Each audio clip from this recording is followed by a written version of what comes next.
Parliament వర్షాకాల సమావేశాలు ఇవాల్టి నుండి ప్రారంభం కానున్నాయి. ఆగస్టు 21 వరకు జరగనున్న ఈ సమావేశాల్లో మొత్తం 21 రోజుల పాటు ఉభయ సభలు కొనసాగనున్నాయి. పహల్గామ్ ఉగ్రదాడి, ఆపరేషన్ సింధు తర్వాత తొలిసారి జరగనున్న ఈ సమావేశాలు వాడివేడిగా కొనసాగే అవకాశాలు కనిపిస్తున్నాయి. ఈ సెషన్లో 8 కొత్త బిల్లులతో పాటు 17 బిల్లులను ప్రవేశపెట్టాలని కేంద్ర ప్రభుత్వం యోచిస్తుంది.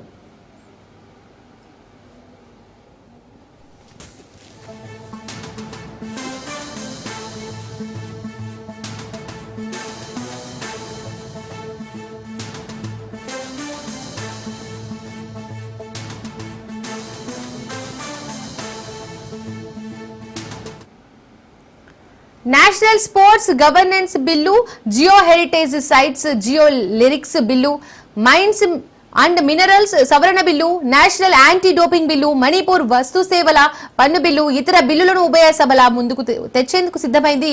వీటితో పాటు ఇన్కమ్ ట్యాక్స్ 2025 బిల్లును కూడా కేంద్రం ప్రవేశపెట్టే అవకాశాలు ఉన్నాయని పార్లమెంట్ వర్గాలు చెబుతున్నాయి. అవినీతి ఆరోపణలు ఎదుర్కొంటున్న అలహాబాద్ హైకోర్టు సిట్టింగ్ న్యాయమూర్తి జస్టిస్ యశ్వంత్ వర్మను అభిశంసించే తీర్మానం కూడా ఈ సమావేశాల్లో పార్లమెంటు ముందుకు రానుంది.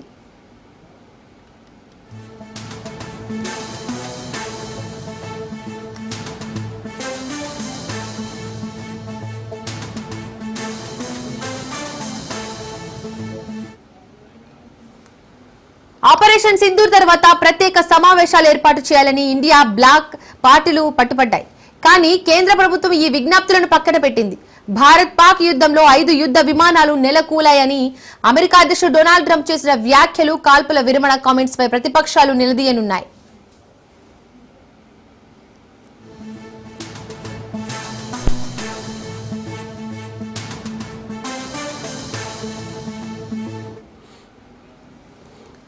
పహల్గామ్ ఉగ్రదాడి, ఆపరేషన్ సింధూర్, బీహార్లోని ఓటర్ల జాబితా ప్రత్యేక సమగ్ర సవరణ, జమ్మూ కాశ్మీర్ రాష్ట్ర హోదా పునరుద్ధరణ అంశాలపై ప్రతిపక్షాలు చర్చలకు పట్టుపట్టే అవకాశాలు స్పష్టంగా కనిపిస్తున్నాయి.